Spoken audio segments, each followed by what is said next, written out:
Good morning, guys! As usual, gigising lang natin. Alas 3 na ng hapon. Ay, Diyos ko, parang wala ka nang gustong gawin ngayong quarantine na to kundi matulog, kumain, manood ng movie, Netflix. Ay, Diyos ko, nakakasawa na. Parang gusto ko namang maglakad-lakad sa labas para na ma-stretch yung buto ko. For today, isasama ko kayo sa pamamalengke ko kasi hindi ako pwede mamalengke bukas kasi ang schedule ng barangay namin sa pamamalengke ay Tuesday, Thursday, Saturday, and Sunday ng hapon, which is today. Kaya tara, mamalengke tayo. Yee!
Hello guys! Katatapos ko lang maligo at plano ko ngayong gumawa ng aking entry sa activity namin sa Engineers na ang title, Ikaw ang Bida ng Movie Mo.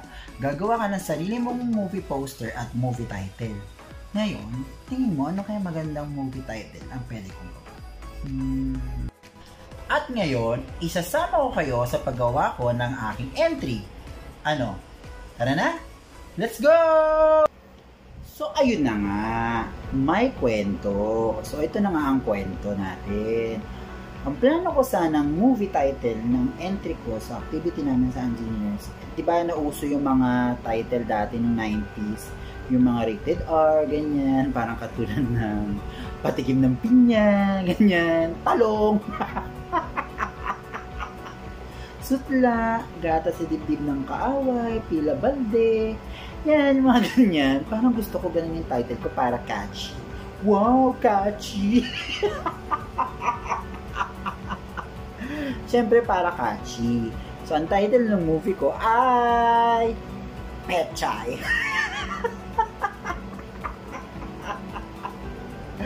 Yun ang naisip kong movie title ng movie ko, si Pechay. Ang pangalan ng character si Pechay.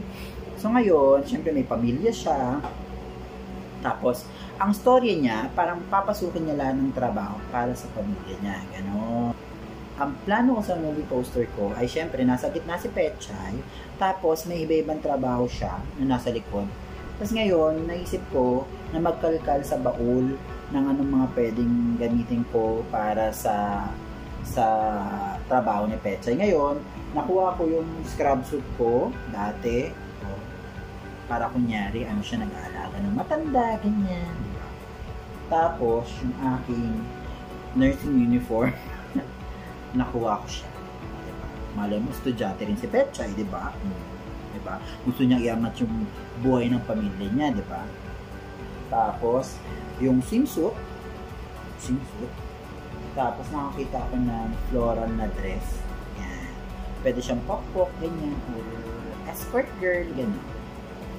Tapos, naghahanap pa ako ng iba na pwede niyang trabaho. Siguro pwede yung nagtitinda ng sapagita o gulay, diba? Pwede yung gano'n.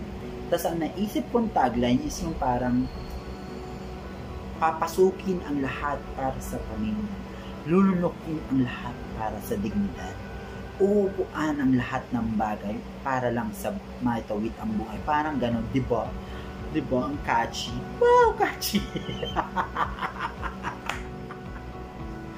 So, yun na nga. So, tara, umpisahan na natin na mag-shoot ng movie poster ko. Ano sa akin? Tara?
Ayun na nga po si Petchay.